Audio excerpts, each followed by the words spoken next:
Hey guys, welcome back to my craft room and back to another Disney Halloween pocket letter. So I promised you guys I would try to do a more simplistic Disney Halloween pocket letter. Not like simple as in like simple. I know that doesn't make any sense. But more along the lines of having a simple background and using those papers that I had used last time as the actual focal point instead of stickers. So this time I did a green polka dot background, and it's a very kind of lime green, but not quite very lime, if that makes sense. It's a very fun green when you think about Halloween. Normally you think of like an olive or just a dark green in general. But here lately I've been doing so many pocket letters of not the traditional Halloween colors that I normally do. And I think it has to do with the types of images I've been using and the like themes that I've been doing. Because with Disney, it's kind of hard to go dark. So it's a little easier to do the whole cheery, fun side of Halloween. And I think it's been really turning out really cool to do that different style for Halloween. I think that sometimes I get a little pigeonholed, if that's the right word I'm looking for. I do the same kinds of styles, I do the same kinds of themes, and I think that having this kind of a breakup really helps for me to see the other side of what I can create. And I think it's really cool. So for this one, like I said before, we used the same Disney papers from the Disney Holiday paper pad, which I am happy that I am finally, digging into. And I only have a few more pages left after, well, the Halloween section. I only have a little bits and bobs from the Halloween part. I still have a ton left for the other holidays, but we'll have to get to those when we get to those.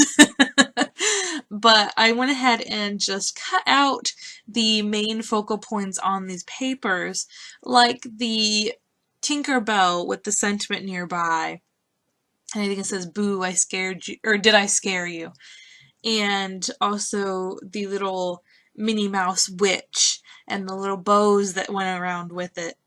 And then also the princesses that it was a little interesting trying to figure out how to dress up that image, the just black and white princess. And it's not like a normal silhouette, it's white instead of a black. So it was really interesting to see and try to figure out how the heck am I actually going to put this on here and make it look good.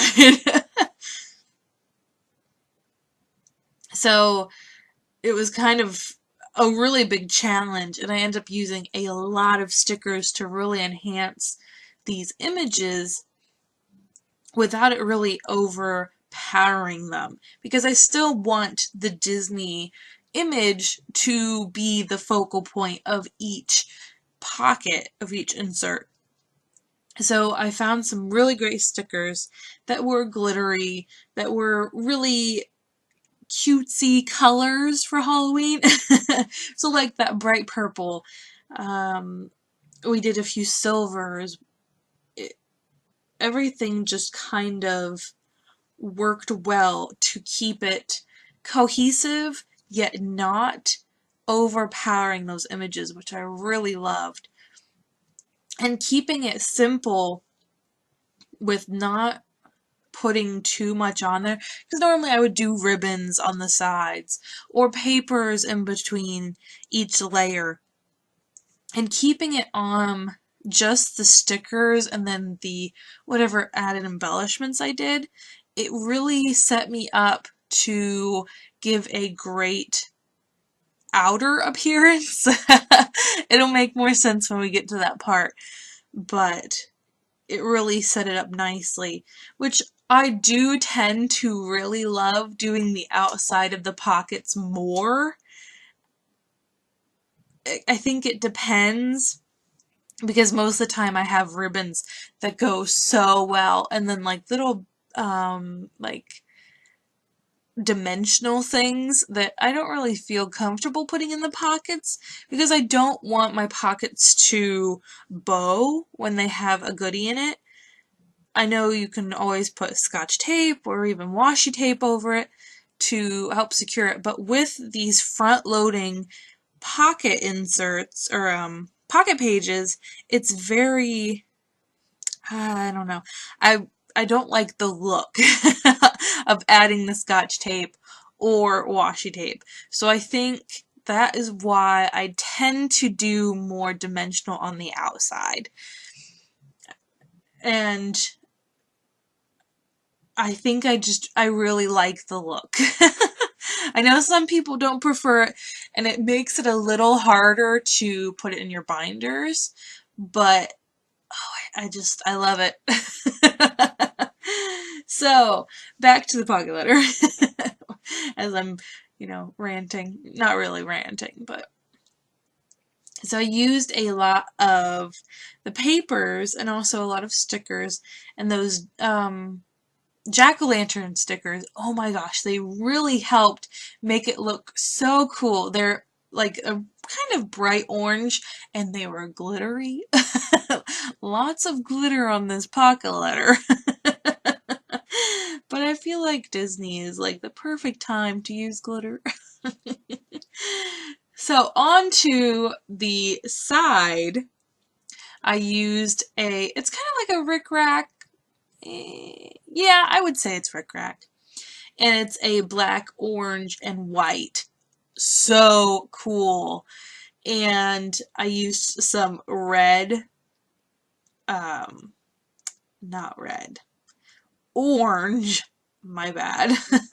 They're like a burnt orange, I guess. Pom-poms. Is that the right? I think that's what they're called. Why did I just suddenly boop? And then I just framed the whole pocket letter with that rickrack, and I added a few orange spiders. I thought orange would be safe because they don't. Orange is not a natural spider color. So I was hoping that they wouldn't be too scary. Because I know a lot of people don't like spiders. So I was hoping it would be cutesy enough to not frighten someone. So on the goodie side, of course, I love to add things that I used on the pocket letters if I have leftovers of it. I think it's just so cool to be able to create something like what you have been received, or a lot of the times I receive something and I'm like, oh, that's so cute, and I wish I had like that sticker or something. And I think, it's really nice to be able to give the leftovers, that sounds so bad, just things that they could use that they see on the pocket letter that they might like and want to use, if that makes sense. But of course I like to add extra things as well that aren't on the pocket letter, just to give a little bit of variety, and just in case they don't like the theme, or something along that line.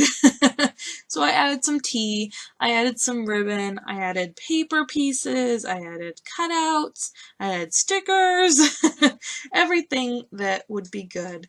But that is my pocket letter, and I hope you guys enjoy it. I hope you're having a crazy, good crazy, not bad crazy, and I'll see you in the next one. Bye, guys!